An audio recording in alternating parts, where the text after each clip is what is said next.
ሰላም የተከበራችሁ የኢትዮ ታይምስ ቤተሰቦቻችን እንደምን ቆይታችኋል? ለሰዓቱ የተመረጡ አዳዲስ መረጃዎችን ይዘንላችሁ ቀርበናል።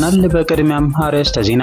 ኢትዮጵያ ከህዳሴ ግድብ ምረቃ ማግስት በአባይ ወንዝ ላይ 2 ተጨማሪ የሃይድሮ ኤሌክትሪክ ኃይል ማመንጫ ግድቦችን በአንድ ጊዜ ለመገንባት የሚውል በቂና አስተማማኝ ፋይናንስ ከዩናይትድ አረብ ኤሚሬትስ አግኝታለች በሚል የግብጽ ፖለቲከኞች በየሚዲያው ሰፊ ቅስቀሳ እየሰሩ ነው ተባለ። ከህዳሴ ግድብ ምረቃ በኋላ በጊቤ ወንዝ ላይ የሚገነባው ጊቤ 5 እንዲሁም በአባይ ወንዝ ላይ የሚገነቡት 2 ግድቦችን የመስራት ዜና ሊበሰር እንደሚችል ጠቁመዋል። ዝርዝሩን የምናስደምጣችሁ ይሆናል። የፌዴራል መንግስት ለ2018 በጀት ዓመት ያዘጋጀው በጀት ከዘንድሮ አኳያ በግማሽ ትሪሊዮን ብር ገደማ እድገት ቢያሳይም በዶላር ሲሰላ ግን ከፍተኛ ቅናሽ አስመዝግቧል ተባለ። ለሚቀጥለው ዓመት የተዘጋጀው በጀት 2 ትሪሊዮን ብር የሚጠጋ እንደሆነ የጠቅላይ ሚኒስትር ጽሕፈት ቤት አስታውቋል። የ2018 በጀት ከዘንድሮ ጋር ሲነጻጸር በ500 ቢሊዮን ብር ገደማ ጭማሪ ቢኖረውም በዶላር ሲሰላ ግን ከፍተኛ ቅናሽ አሳይቷል ተብሏል። ዝርዝሩን አዘጋጅተናል። የአማራ ፋኖ ብሔራዊ ኃይል በወሎ ቀጠና ልጅ ኢያሱ ኮር በውርጌሳና በአካባቢው ከመንግስት ኃይል ጋር ባደረገው ውጊያ የመቶ አለቃ ማዕረግ ያለው ወታደራዊ አዛዥን ጨምሮ በርካታ የመንግስት ወታደሮች ሲገደሉ ከ17 በላይ የሚሆኑት ደግሞ መቁሰላቸውና በርካታ ቁጥር ያለው ክላሽንኮቭ መሳሪያና የቡድን እንዲሁም የነፍስ ወከፍ መሳሪያ ተተኳሽ መማረኩ ተገልጿል። ተጨማሪ አለን። በቤኒሻንጉል ጉሙዝ ክልል የምክር ቤት አባል የሆኑት አቶ ዮሐንስ ተሰማ ቅድመ ሁኔታዎች ተሟልተው ከእስር እንዲፈቱ የሚያስችል ስምምነት ተፈረመ። የምክር ቤት አባሉ አቶ ዮሐንስ ተሰማ የካቲት 30 ዓመት ታስራቸው የተሰማው የቤኒሻንጉል ጉሙዝ ክልል ምክር ቤት ያሻሻለው የክልሉ ህገ መንግስትና የምክር ቤት ተወካዮች ብዛት አዋጅ ተፈጻሚ እንዳይሆኑ ከሌሎች የተቃዋሚ የቦሮ ዴሞክራሲያዊት ፓርቲ አባላት ጋር አቤቱታ ማቅረባቸውን ተከትሎ ነው። ሌላኛው መረጃችን ነው።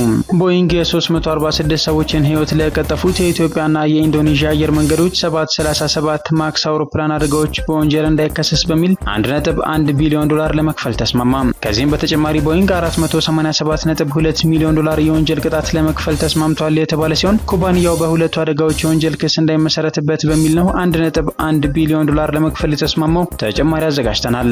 ፕሬዚዳንት ዘለንስኪ ሩሲያ በፈጸመችው ጥቃት ዛሬ 5 ሰዎች መገደላቸውን ተከትሎ ሩሲያ ጫና ካልተደረገባት ግድያዋን ትቀጥልበታለች ሲሉ ተናገሩ። ሩሲያ የድሮን ጥቃት የአንድ ቤተሰብ አባል የሆኑ ሚስት፣ የ1 ዓመት ህፃንና ወንድ አያት ህይወታቸው ማለፉንም አስረድተዋል። ሲናገሩም ሩሲያ ግድያዋን ለመቀጠል ለራሷ ጊዜ ለመግዛት እየሞከረች ነው ብለዋል። ሙሉ መረጃውን አጠናቅረናል። ወደ ኢትዮ ታይምስ ቤተሰቦቻችን እነዚህንና ሌሎችም ያልተሰሙ አዳዲስ መረጃዎችን ለማድመጥ እስከ መጨረሻው ድረስ ላይክ፣ ሼር እና ሰብስክራይብ በማድረግ አብራችሁን እንድትቆዩ በአክብሮት እንጋብዛለን። የ63 ዓመቱ አዛውንት እንዴትና ለምን ተገደሉ? ከቅርብ ጊዜ ወዲህ በርካታ ዜጎች መንግስታዊና መንግስታዊ ባልሆኑ ኃይሎች በጭካኔ ሲገደሉ፣ ሲታገቱ፣ ደብዛቸው ሲጠፋና ሲታሰሩ መስማት የዕለት ተዕለት ክስተት ሆኗል። ይህንን ማሳያ ይሁን ዘንድ መሰረት ሚዲያ ከተገደሉ 6 ወር ያለፋቸውን የ63 ዓመቱን የአቶ ከፋለ በላይን ታሪክ አቅርቧል። ድርጊቱ የተከሰተው የዛሬ 6 ወር ነው። ቦታው ደግሞ በአማራ ክልል ምስራቅ ጎጃም ዞን ማቻከል ወረዳ አማኑኤል ከተማ ጎጃም ዱር የሚባለው አካባቢ ነው። አቶ ከፋለ ቤት ፊት ለፊት በሚገኝ አንድ የጊዮርጊስ ቤተክርስቲያን ቅጥር ግቢ ውስጥ የመከላከያ ካምፕ አለ። ወታደሮች የቤተክርስቲያኑን አዳራሽ እየተጠቀሙበት ይገኛሉ። ከዚህ ካምፕ ውስጥ አንድ የመከላከያ አባል ዕቃ ለመግዛት በግምት ከአቶ ከፋለ ቤት በ70 ሜትር ርቀት ላይ ከሚገኝ አንድ የሸቀጣሸቀጥ ሱቅ በሚመጣበት ጊዜ በታጠቁ ኃይሎች ይገደላል። በዚህ የተበሳጩ የመከላከያ አባላት የሟች ጓደኛቸውን አስክሬን አንስተው ከወሰዱ በኋላ እንደገና ተመልሰው በመምጣት ያንን የሸቀጣሸቀጥ ሱቅ በእሳት እንዳያያዙት የዓይን እማኞች ይናገራሉ። ይህ ሁሉ ሲሆን አቶ ከፋለ ምንም አይነት መረጃ አልነበራቸውም። ከዚህ በኋላ አንድ ጎረቤት ቤታቸው ድረስ ሄዳ መብራቱ የተሳበው ከእሳቸው ቤት ስለነበር እሳት ስለተነሳ ቆጣሪውን አጥፉልን ትላቸዋለች። እሳቸውን በድንጋጤ ቆጣሪውን አጥፍተው እሳቱን ሊያጠፉ ሄዱ የሚሉት ጉዳዩን በወቅቱ የታዘቡ ሰዎች ናቸው። በዚህ መሃል እሳት ለማጥፋት የወጡትን ሰዎች ሰብስበው ወስደው አሰሯቸው። ካሰሯቸው ሰዎች መካከል የተወሰኑትን የለቀቋቸው ቢሆንም አቶ ከፋለ በላይና አቶ ተስፋዬ የተባሉ ሌላ ግለሰብን ለይተው በማስቀረት ወስደዋቸዋል በማለት ድርጊቱን ያስረዳሉ። በስፍራው የነበሩ ሌሎች ምንጮች እንደተናገሩት ወታደሮች ሁለቱን ግለሰቦች በድብደባ ክፉኛ ካሰቃዩቸው በኋላ ግድያ ፈጽመውባቸዋል። አስክሬናቸውም እስካሁን ድረስ የት እንዳለ አይታወቅም። አንድ ቀን ተሳክቶልኝ አሳርፈሃለሁ፣ እኔም ህልሜን አሳካለሁ ብዬ ሁልጊዜ እንደተመኘውኝና እንደተጨነቅኩኝ አንተንም ሳላስደስትህ የራሴንም ኑሮ ሳልኖር ባላሰብኩት ሰዓትና ሁኔታ አባቴን ገደሉብኝ የሚለው ልጃቸው ፍጹም ሊቀበለው የማይችለው እንደሆነበት ይናገራል። ልጃቸው ሰማ ከፋለ አክሎም አባቴን የሚያውቅ ያውቀዋል፣ ሐቀኛና እውነተኛ እንዲሁም የዋህ ነው። ገና በማለዳው መሬቱ በግፍ በመወሰዱ ለፍቶ ጥሮ ግሮ ነው ልጆቹን ያሳደገውና ያስተማረው፣ ለራሱ አልኖርም ነበር፣ አርፎም አያውቅም። አክሎም አባቴ ይህ በፍጹም አይገባውም ነበር። ያደረገው ነገር ጥፋት ቢሆን እንኳን አስሮ አስተምሮና አስጠንቅቆ መልቀቅ ይቻል ነበር። አባቴ ፍትህ እንዲያገኝ ሊረዳኝ የሚፈልግ የመንግስትም ይሁን የግል የፍትህ አካል ወይም የመብት ተሟጋች ካለ ሊያወራኝ ይችላል ብሏል። መንገድ ላይ ባለ ችግር ምክንያት ለ6 ወር መታሰቢያ እንኳን ቦታው ላይ መገኘት እንዳልቻለ የሚገልጸው ልጃቸው ጌታቸው ሰማ በህይወት እንዳለው አልቆጥረውም ብሏል። የአቶ ከፋለ ቤተሰቦች አስክሬን እስካሁን ድረስ እንዳልተሰጣቸውና ከ3 ወር በላይ ከደብረ ማርቆስ እስከ ብር ሸለቆ ሄደው እንደፈለጉ ተናግረዋል። አንዳንዱ አንዴ እዚህ ነው አንዴ እዚያ ነው የታሰረው ይላል። ነገር ግን ከውስጥ በተገኘ መረጃና በተዘዋዋሪ እንዲደርሰን በተደረገ መረጃ መሰረት በታሰሩ ሰሞኑን ነው የተገደሉት። ምናልባት በአንድ ወይም በሁለት ቀን ውስጥ ትንሽ ከተማ ስለሆነ ማን ምን እንደተደረገ ወሬው ይወጣል። የሟቾች ዝርዝር ውስጥም ስማቸው እንዳለ መረጃ ደረሰን በማለት የአቶ ከፋለ ልጅ ተናግሮ በዚህም መሰረት ለቅሶ እንደተቀመጡ አስረድቷል። በዚህ ዙሪያ መረጃ ለመጠየቅ የመከላከያ ሰራዊት ህዝብ ግንኙነት ኃላፊ ኮሎኔል ጌትነት አዳንን ለማናገር ያደረገው ሙከራ መሰረት ሚዲያ እንዳልተሳካለት ገልጿል። የ2018 የፌዴራል መንግስት በጀት በብር ቢጨምርም በዶላር ስሌት ከፍተኛ ቅናሽ አሳይቷል ተባለ። የፌዴራል መንግስት ለ2018 ያዘጋጀው በጀት ከዘንድሮ አኳያ በግማሽ ትሪሊዮን ብር ገደማ እድገት ቢያሳይም በዶላር ሲሰላ ከፍተኛ ቅናሽን አስመዝግቧል። ለሚቀጥለው ዓመት የተዘጋጀው በጀት 2 ትሪሊዮን ብር የሚጠጋ እንደሆነ የጠቅላይ ሚኒስትር ጽህፈት ቤቱ አስታውቋል። በጀቱ የያዘው የአዋጅ ረቂቅ ዛሬ ሐሙስ ግንቦት 28 ቀን 2017 ዓ.ም በተካሄደው የሚኒስትሮች ምክር ቤት መደበኛ ስብሰባ ላይ ቀርቦ ውይይት እንደተደረገበት ጽህፈት ቤቱ አመልክቷል። የበጀት ረቂቁ የሀገር ደህንነትን ከማስጠበቅ ምርትና ምርታማነትን ከማሳደግ እንዲሁም በተፈጥሮና ሰው ሰራሽ ችግሮች ምክንያት የተፈናቀሉ ዜጎችን ከመርዳት አንጻር የተዘጋጀ እንደሆነ ጽህፈት ቤቱ ገልጿል። ከዚህ በተጨማሪ በጀቱ ከ2018 እስከ 2022 ዓ.ም ድረስ ያለውን የመካከለኛ ዘመን የማክሮ ኢኮኖሚና ፊስካል ማዕቀፍን መሰረት በማድረግ የተዘጋጀ እንደሆነ መግለጫው ጠቁሟል። ማዕቀፉ በሚኒስትሮች ምክር ቤት የጸደቀው ባለፈው ሳምንት በተካሄደ መደበኛ ስብሰባ ላይ ነበር። የማክሮ ኢኮኖሚና ፊስካል ማዕቀፉ የመንግስትን ገቢ መሰረት በማስፋት ወጪን ለመሸፈን እንዳስችል ሆኖ መዘጋጀቱ ተጠቅሶ ነበር። በኢትዮጵያ የተረጋጋ የማክሮ ኢኮኖሚን ለማረጋገጥ የሚደረገውን ጥረት የሚደግፍ ሆኖ የተዘጋጀ ነው የተባለለት ይህ ማዕቀፍ ከመንግስት ገቢ አሰባሰብና ሀብት አመዳደብ አኳያ ያሉ የፖሊሲ አቅጣጫዎችን የሚያመላክት እንደሆነም ተገልጿል። በዚህ ማዕቀፍ መነሻነት የተዘጋጀውን የ2018 በጀት ትክክለኛ መጠን የጠቅላይ ሚኒስትር ጽህፈት ቤት ዛሬ ባወጣው መረጃ ላይ አልገለጸም። ጽህፈት ቤቱ ይፋ ያደረገው 2 ትሪሊዮን ብር የሚጠጋ የሚለው የገንዘብ መጠን በዘንድሮ ዓመት በመደበኛነትና በተጨማሪነት ከጸደቀው የበጀት መጠን ጋር ሲነጻጸር በ29 በመቶ ገደማ እድገት ያሳያል። የ2018 በጀት ከዘንድሮ ጋር ሲነጻጸር በ500 ቢሊዮን ብር ገደማ ጭማሪ ቢኖረውም በዶላር ግን ከፍተኛ ቅናሽ አሳይቷል። በግንቦት 2016 ዓ.ም የጸደቀው የዘንድሮ 971.2 ቢሊዮን ብር መደበኛ በጀት በወቅቱ ምንዛሬ 17 ቢሊዮን ዶላር ገደማ ነበር። የህዝብ ተወካዮች ምክር ቤት በህዳር 2017 ዓ.ም ያጸደቀው 581.98 ቢሊዮን ብር ተጨማሪ በጀት ደግሞ በዚያን ጊዜ በነበረው የዶላር ምንዛሬ ሲሰላ 4.8 ቢሊዮን ዶላር ይሆናል። የሁለቱ ድምር የ2017 አጠቃላይ በጀት ከ1.5 ትሪሊዮን ብር በላይ ወይም 21.8 ቢሊዮን ዶላር ገደማ አድርሶታል። ይህ አጠቃላይ በጀት ዛሬ የሚኒስትሮች ምክር ቤት ለፓርላማ ከመራው የ2018 በጀት ጋር ሲነጻጸር 6 ቢሊዮን ዶላር ገደማ ልዩነትን ያሳያል። የኢትዮጵያ ብሔራዊ ባንክ አማካይ ዕለታዊ የምንዛሬ ጠቋሚ መሰረት 1 ዶላር በዛሬው ዕለት የተመነዘረው በ134 ብር ነው። በዚህ ስሌት መሰረት ለ2018 የተዘጋጀው 2 ትሪሊዮን ብር የሚጠጋ በጀት 15 ቢሊዮን ዶላር ገደማ ይሆናል። ኢትዮጵያ ከህዳሴ ግድብ ምረቃ ማግስት በአባይ ወንዝ ላይ 2 ተጨማሪ የሃይድሮ ኤሌክትሪክ ኃይል ማመንጫ ግድቦችን በአንድ ጊዜ ለመገንባት የሚውል በቂና አስተማማኝ ፋይናንስ ከዩናይትድ አረብ ኤሚሬትስ አግኝታለች በሚል የግብጽ ፖለቲከኞች በየሚዲያው ሰፊ ቅስቀሳ እየሰሩ መሆኑ ተነግሯል። የሀገር ውስጥ መረጃ ምንጮች እንደጠቆሙት ከህዳሴ ምረቃ በኋላ በጊቤ ወንዝ ላይ የሚገነባው ጊቤ 5 እንዲሁም በአባይ ወንዝ ላይ የሚገነቡት 2 ግድቦች ማለትም የመንዳያና ካራዶቢ ግድቦችን የመስራት ዜና ሊበሰር እንደሚችል ጠቁመዋል። ቦይንግ በኢትዮጵያና ኢንዶኔዥያ አየር መንገድ አደጋዎች ላለመከሰስ 1.1 ቢሊዮን ዶላር ለመክፈል ተስማማ። ቦይንግ የ346 ሰዎችን ህይወት ለቀጠፉት የኢትዮጵያና የኢንዶኔዥያ አየር መንገዶች 737 ማክስ አውሮፕላን አደጋዎች በወንጀል እንዳይከሰስ በሚል 1.1 ቢሊዮን ዶላር ለመክፈል ተስማማ። ግዙፉ አውሮፕላን አምራች ኩባንያ ቦይንግና የአሜሪካ የፍትህ መስሪያ ቤት የደረሱበትን ስምምነት የተጎጂ ቤተሰቦች ጠበቆች አጸያፊ ሲሉ ኮንነውታል። በቦይንግ 737 ማክስ አውሮፕላን አደጋዎች ህይወታቸውን ያጡ 16 ተጎጂ ቤተሰቦችን የወከሉ የህግ ባለሙያዎች ናቸው ስምምነቱን የኮነኑት። ኩባንያው በሁለቱ አደጋዎች የወንጀል ክስ እንዳይመሰረትበት በሚል ነው 1.1 ቢሊዮን ዶላር ለመክፈል የተስማማው። በኢንዶኔዥያ ላይን አየር መንገድ አደጋ ተጎጂዎች መካከል ለተወሰኑት አማካሪ የሆኑት ሳንጂቭ ሲንግ ስምምነቱ ቦይንግ ከወንጀል ተጠያቂነት የሚያወጣ ነው በማለት ተችተው በተጎጂ ቤተሰቦችም ከፍተኛ ቁጣ ቀስቅሷል ብለዋል። ቦይንግ ከዚህ ቀደም በደረሰባቸው ሀዘን የሚሰማን ጥልቅ ሀዘን ነው። የሚወዷቸውን ሰዎች ትዝታ ለማስታወስ በኩባንያችን ላይ የምናደርገውን ጥልቅ ለውጥ እንቀጥልበታለን ብሏል። ከዚህ በተጨማሪ ቦይንግ 487.2 ሚሊዮን ዶላር የወንጀል ቅጣት ለመክፈል ተስማምቷል።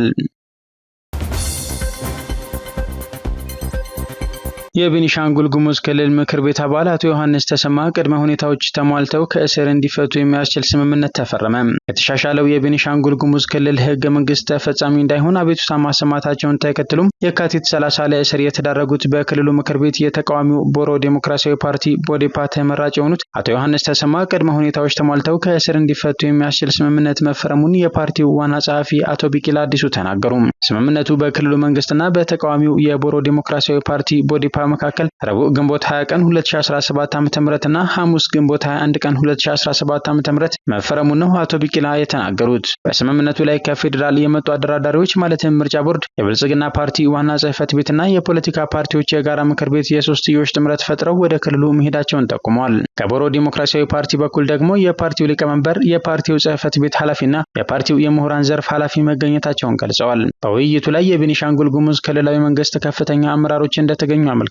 በውይይቱ በሁለቱም ወገኖች ማለትም በክልሉ መንግስትና በቦሮ ዴሞክራሲያዊ ፓርቲ መካከል የተፈጠሩ ልዩነቶችን ለማለዘብና በሚያቀራርቡ ጉዳዮች ዙሪያ ለመስራት መስማማታቸውን ገልጸዋል። በሌላ በኩል በስምምነቱ መሰረት አቶ ዮሐንስ ከእስር የሚፈቱት ሌሎች መግባባት ላይ የተደረሰባቸው ነጥቦች ተግባራዊ ሂደት ታይቶ እንደሆነ የገለጹት የፓርቲው ዋና ኃላፊ አቶ ቢቂላ አክለውም አቶ ዮሐንስ መቼ እንደሚፈቱ ግልጽ የሆነ የቀናት ገደብ አለመቀመጡን አመልክተዋል። በቀጣይም ተመሳሳይ ውይይቶች እንደሚደረጉ በእቅድ ደረጃ መቀመጡን ገልጸዋል። አያይዘውም አሁን ላይ ከአቶ ዮሐንስ ውጭ የታሰሩ የፓርቲው አመራሮችና አባላቶች ከድርድሩ በፊት መለቀቃቸውን ተናግረዋል። በመጨረሻም አቶ ዮሐንስ የታሰሩበት ምክንያት የፍትህ ጉዳይና ወንጀል ሰርተው አለመሆኑንና በፖለቲካ ምክንያት መታሰራቸውን ጠቅሰው ከፌዴራል የመጡ አደራዳሪዎች ጉዳዩ እልባት እስኪያገኝ ድረስ ክትትል እንዲያደርጉ ጥሪ አቅርበዋል። አቶ ዮሐንስ በክልሉ ህገ መንግስት ላይ ስላቀረቡት አቤቱታ ተጨማሪ ማብራሪያ ለመስጠትና ለውይይት ተጠርተው ወደ አዲስ አበባ ለመሄድ አሶሳ ህዳሴ አየር ማረፊያ እሁድ የካቲት 30 ቀን 2017 ዓ.ም ከቀኑ 4 ሰዓት ላይ ባቀኑበት ወቅት እሳቸውን ጨምሮ 3 የምክር ቤት አባላት የሀገር ውስጥ በረራ ማድረግ እንደማይችሉ እንደተናገራቸው እንዲሁም በረራውን መከልከላቸውን ተከትሎ ቤታቸው ከገቡ በኋላ ከቀኑ 7 ሰዓት ገደማ በክልሉ አድማ በታኝ ተይዘው ወደ አሶሳ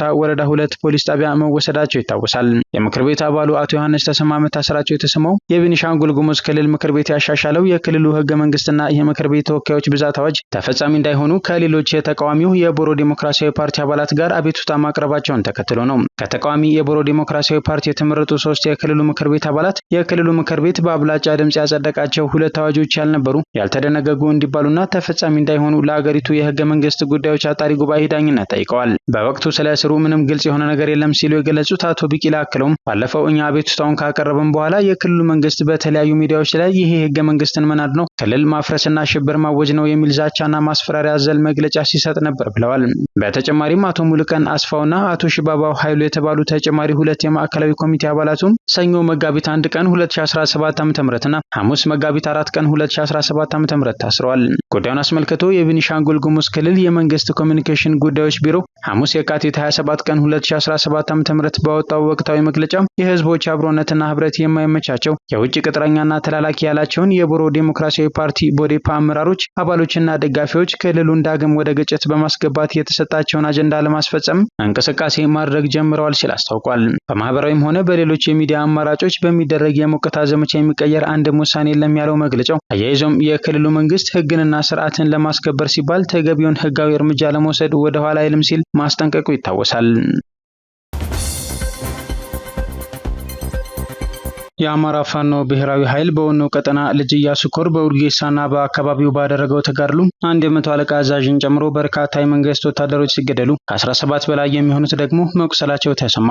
ዛሬ ግንቦት 28 ቀን 2017 ዓ.ም ከማለዳ ጀምሮ እስከ ረፋድ ድረስ ባለው በሰሜን ወሎ ዞን ሀብሮ ወረዳ በኡርጌሳ ከተማና በአካባቢዋ ዙሪያ በሚገኙት ካቲራ፣ ጊዮርጊስና ገንፎ ጨፌ በተባሉ አካባቢዎች በተደረገው ውጊያ የመንግስት ኃይል ላይ ከባድ ሰብአዊና ቁሳዊ ውድመት ደርሷል ተብሏል። በውጊያው በአማራ ፋኖ ብሔራዊ ኃይል ወሎ ቀጠና በአርበኛ ሰለሞን አሊ በሚመራው ልጅ ኢያሱ ኮር ውስጥ የጁ ክፍለ ጦር፣ ራሳሊና ራምቦ ክፍለ ጦር ስር የሚገኙ ሻለቃዎች በጥምረት ተሳትፈዋል። በዚያው ወደ ውጊያ የ100 አለቃ ማዕረግ ያለው ወታደራዊ አዛዥን ጨምሮ በርካታ የመንግስት ወታደሮች ሲገደሉ ከ17 በላይ የሚሆኑት ደግሞ መቁሰላቸውን ለማረጋገጥ ተችሏል ተብሏል። በተጨማሪም በርካታ ቁጥር ያለው ክላሽንኮቭ መሳሪያና የቡድን እንዲሁም የነፍስ ወከፍ መሳሪያ ተተኳሽ መማረኩ ተገልጿል። ዘገባው የአማራ ፋኖ ብሔራዊ ኃይል በወሎ ቀጠና ልጅ ኢያሱ ኮር ህዝብ ግንኙነት መምሪያ ነው። ሩሲያ ጫና ካልተደረገባት ግድያዋን ትቀጥልበታለች ሲሉ ዘለንስኪ ተናገሩ። ፕሬዚዳንት ዘለንስኪ ይህንን የተናገሩት ዛሬ ሩሲያ ያደረገችውን ጥቃት ተከትሎ 5 ሰዎች በመገደላቸው ነው። ጥቃቱን አጥብቀው እንደሚያወግዙ የገለጹት ዘለንስኪ የሩሲያ መንግስት ያለምንም ቅድመ ሁኔታ ተኩስ አቁም ውስጥ መግባት እንዳለበት አሳስበዋል። ሲናገሩም ሩሲያ ግድያዋን ለመቀጠል ለራሷ ጊዜ ለመግዛት እየሞከረች ነው፣ ከመላው ዓለም ጠንካራ ተቃውሞና ጫና ካልተደረገባት አሁንም ግድያዋን ትቀጥልበታለች ካሉ በኋላ በዚህ ረገድ ከአሜሪካና ከአውሮፓ ህብረት ብዙ እንደሚጠብቁ አስታውቀዋል። ዘለንስኪ እንዳሉት ዛሬ ከተገደሉት ውስጥ የአንድ ቤተሰብ አባል የሆኑ 3 ትውልዶች ይገኙበታል። በሩሲያ የድሮን ጥቃት ሚስት፣ የ1 ዓመት ህፃንና ወንድ አያት ህይወታቸው ማለፉንም አስረድተዋል። ፑቲን ትናንትና ከፕሬዚዳንት ትራምፕ ጋር ባደረጉት የስልክ ልውውጥ ዩክሬን ሰሞኑን ለፈጸመችው ጥቃት ምላሽ የሚሆን የበቀል እርምጃ እንደሚወስዱ አስረግጠው እንደነገሯቸው የአሜሪካው ፕሬዚዳንት መግለጻቸው ይታወቃል።